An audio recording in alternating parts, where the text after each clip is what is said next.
2월 14일 주일, 거룩하고 복된 주의 날, 우리 주님 예수 그리스도의 은혜와 평강이 가득하시기를 예수님의 이름으로 축복합니다. 오늘은 마태복음 13장 31절부터 43절까지의 말씀입니다.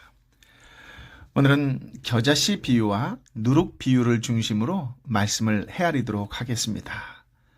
무엇보다도 성령 하나님께서 저와 여러분에게 말씀을 좀 더 깊이 깨달을 수 있도록 은혜를 주시고 지혜와 권능으로 함께하여 주시기를 다시 한번 예수님의 이름으로 축복합니다. 예수님은 겨자씨 비유와 누룩의 비유를 통해서 하나님 나라의 현재와 미래 사이의 긴장에 관해 설명하십니다. 하나님 나라는 지극히 미미해 보이는 모습으로 시작되었습니다.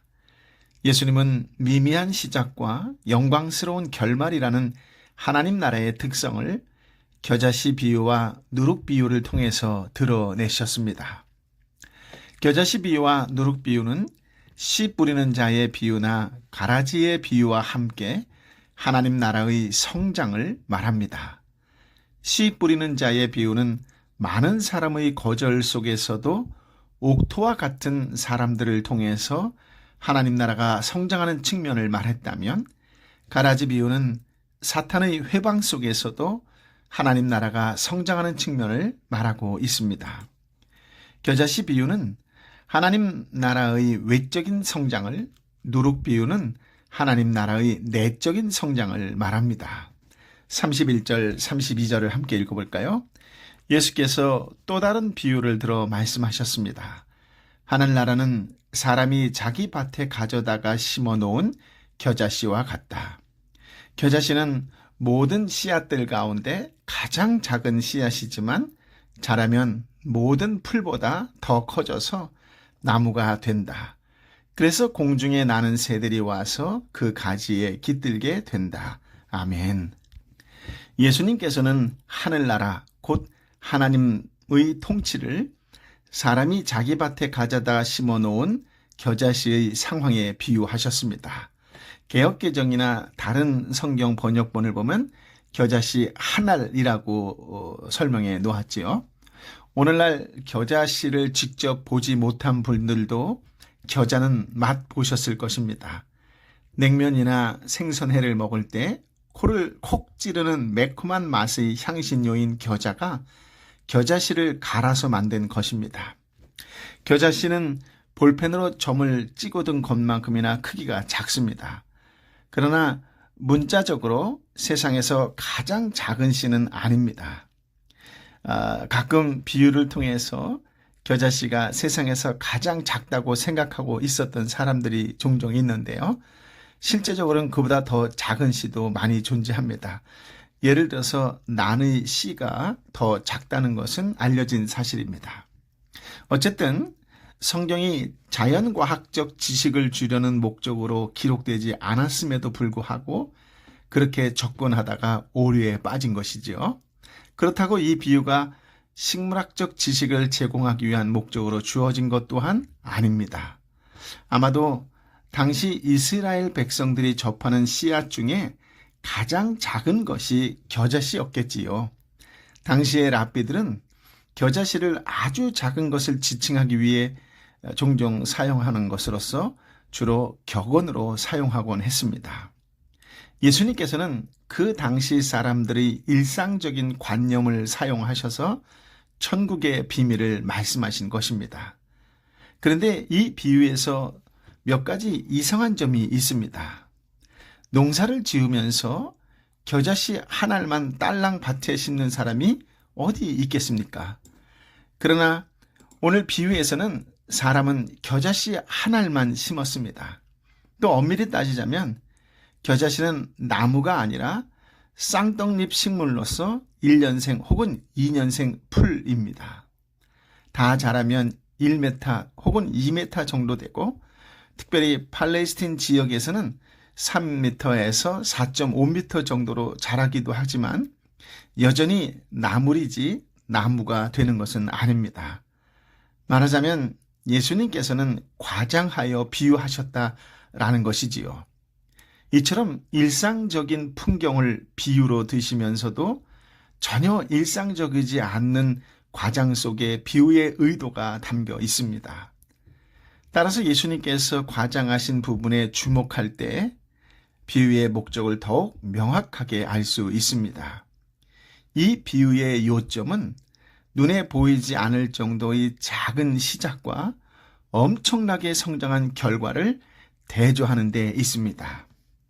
하나님 나라 곧 하나님의 통치는 한 줌의 겨자씨도 아닌 겨우 한 알의 겨자씨처럼 시작합니다. 땅에 떨어지면 눈에 보이지도 않을 정도로 미미하지요. 그럼에도 불구하고 그 한 알의 씨는 점점 자랍니다. 마침내 새가 깃들일 나무 같을 정도 성장하지요. 구약에서 나무라고 할 때에 이 단어는 주로 큰 제국을 지칭할 때 사용되었고, 새들은 열방을 지칭하는 랍비들의 관용어였습니다. 아마도 예수님께서도 겨자를 나무라고 지칭함으로써 하나님 나라를 거대한 제국같이 묘사하시고 나중에는 세계 열방이 그 나라의 영향권에 포함될 것임을 암시하는 것 같습니다. 그만큼 하나님의 통치는 시작과 결말에서 두드러진 차이가 있다는 것이지요. 그렇습니다. 유대 변방에서 예수님께서 복음 역사를 시작하셨을 때 그것은 마치 겨자씨 한 알과 같았습니다. 아무도 주목하지 않았지요. 그것이 자라나는 과정이 순탄하지는 않았습니다. 싹이 피기도 전에 밟아버리려는 유대 지도자들의 끈질긴 저항과 로마 황제들의 극심한 박해가 있었습니다.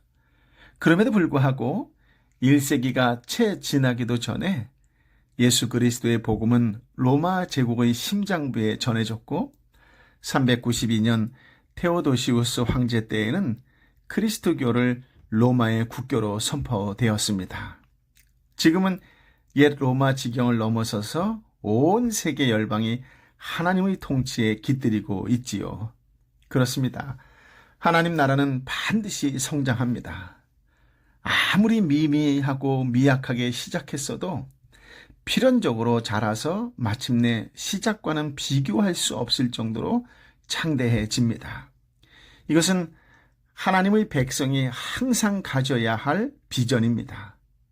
하나님의 백성은 비록 그 시작이 미약하였을지라도 반드시 창대하게 완성될 하나님 나라를 믿고 소망해야 할 것입니다.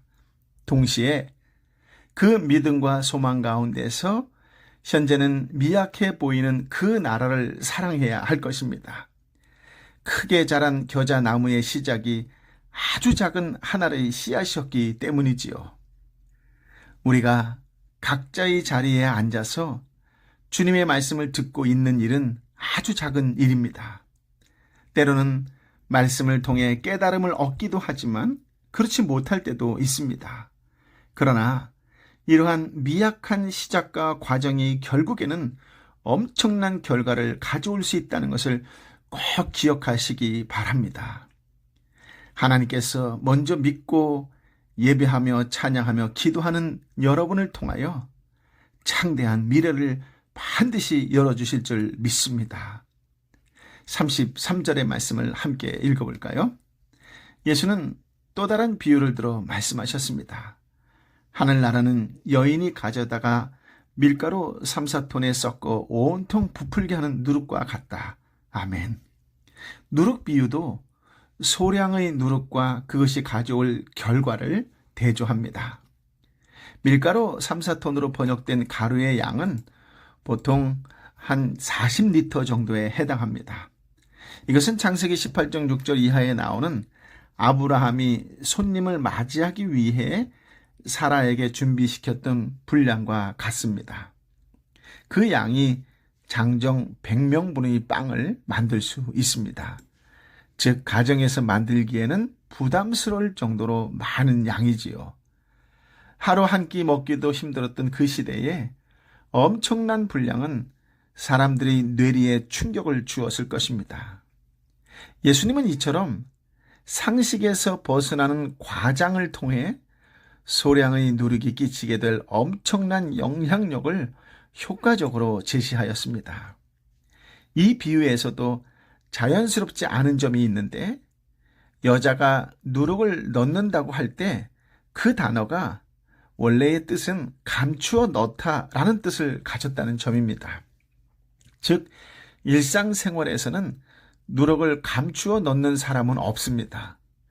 청중들은 이런 부자연스러움에 부담을 느끼게 되고, 그래서 더욱 주목하게 되는데, 예수님은 비유의 의도를 바로 이곳에 숨겨 두셨습니다. 즉, 하나님 나라는 은밀하게 시작된다는 것입니다. 동시에 은밀하지만 그 영향력은 참으로 엄청나다는 것이 밀가루의 가루 전부를 부풀게 한다는 표현 속에 담겨 있습니다. 예수님의 초림을 생각해 보면 그것은 전혀 세상을 떠들썩하게 한 일이 아니었습니다. 예수님은 막강한 권세나 엄청난 재물을 통해서 하나님 나라를 성장하게 하지 않으셨습니다. 예수님은 조용히 한 사람 한 사람에게 영향을 미쳤습니다. 한 사람의 내면을 변화시키고 변화된 그를 통해 그 주변에 있는 사람들을 변화시키셨습니다. 당시 열심당원들은 혁명을 통해 하나님 나라를 확장하려고 했지요. 그들에게는 로마를 뒤집어 엎을 힘과 권력이 필요했습니다. 그러나 하나님 나라는 그렇게 확장되지 않았습니다. 또 그렇게 확장되지 않습니다. 역사는 힘과 권력으로 하나님 나라를 확정하려고 하는 곳마다 부패했던 것을 보여줍니다. 313년에 콘스탄틴이 밀라노 칙령을 통해 종교의 자유를 선포함으로 기독교 박해가 종식되었습니다. 교회는 빼앗겼던 재산을 돌려받았지요. 기독교가 국교가 되면서부터는 국가로부터 많은 혜택을 받았습니다. 기독교로 개종한다는 것은 신분 상승과 출세의 수단이 될 수 있었고, 병역에서도 면제될 수 있었습니다. 중세 교황제가 흥왕할 때는 참으로 교회가 힘과 권력을 막강하게 소유했었습니다. 지금도 건축하기 힘든 거대하고 화려한 건물들이 세워졌지요. 그러나 바로 그 시대에 기독교는 가장 부패했습니다. 기독교는 영향력을 상실하고 오히려 온갖 부패의 온상이 되고 말았습니다. 로마 제국이 기독교 국가가 되었을 때 당시에 많은 사람들이 로마 제국을 하나님의 나라의 확장 도구로 생각했었습니다. 그러나 로마는 411년 아리안 이단 사상을 가진 고트족에 의해 무너지고 말았지요. 하나님 나라는 이처럼 힘과 권력을 앞세운 정복을 통해 확장되지 않습니다. 기독교의 영향력은 재력과 힘을 앞세운 왁자지껄한 전도를 통해서 생기는 것이 아닙니다. 거대하고 화려한 건물을 통해서 하나님 나라가 확장되는 것도 아닙니다. 오늘날 교회의 그러한 모습들은 부패를 향해 달려가고 있던 중세 교회의 모습을 떠올리게 합니다. 당장에는 효과가 있는 것처럼 보일지 몰라도 오히려 기독교의 영향력을 상실하게 하고 부패하게 합니다. 우리 시대에 얼마나 많은 큰 교회, 소위 대형교회가 많이 있습니까? 그러나 과연 그 대형교회가 가장 작게는 그 동네에서 인정받고 존중받고 존경받는 그러한 건물, 그러한 교회입니까? 하나님 나라는 누룩이 주변의 반죽덩이로 변화시키듯 은밀한 영향력을 통해서 확장됩니다. 예수님을 통해 우리의 생각과 말과 행동들이 하나님 백성답게 변하고 가치관과 윤리 기준이 변할 때 자연스럽게 우리 삶의 주변 사람들에게도 영향을 미치게 됨으로 확장됩니다.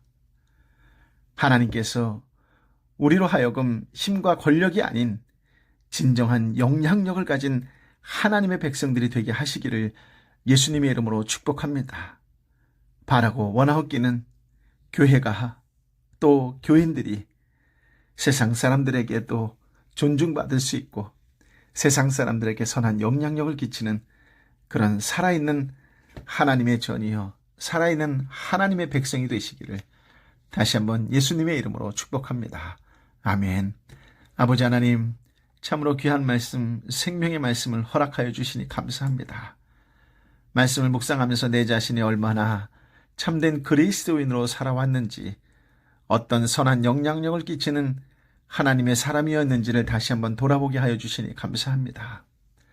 하나님 나라는 보이지 않을 정도로 지극히 미미해 보이는 모습으로 시작되었지만 전국에 계속해서 성장하여 창대케 되고 있고 또 그렇게 된 모습을 보게 됩니다.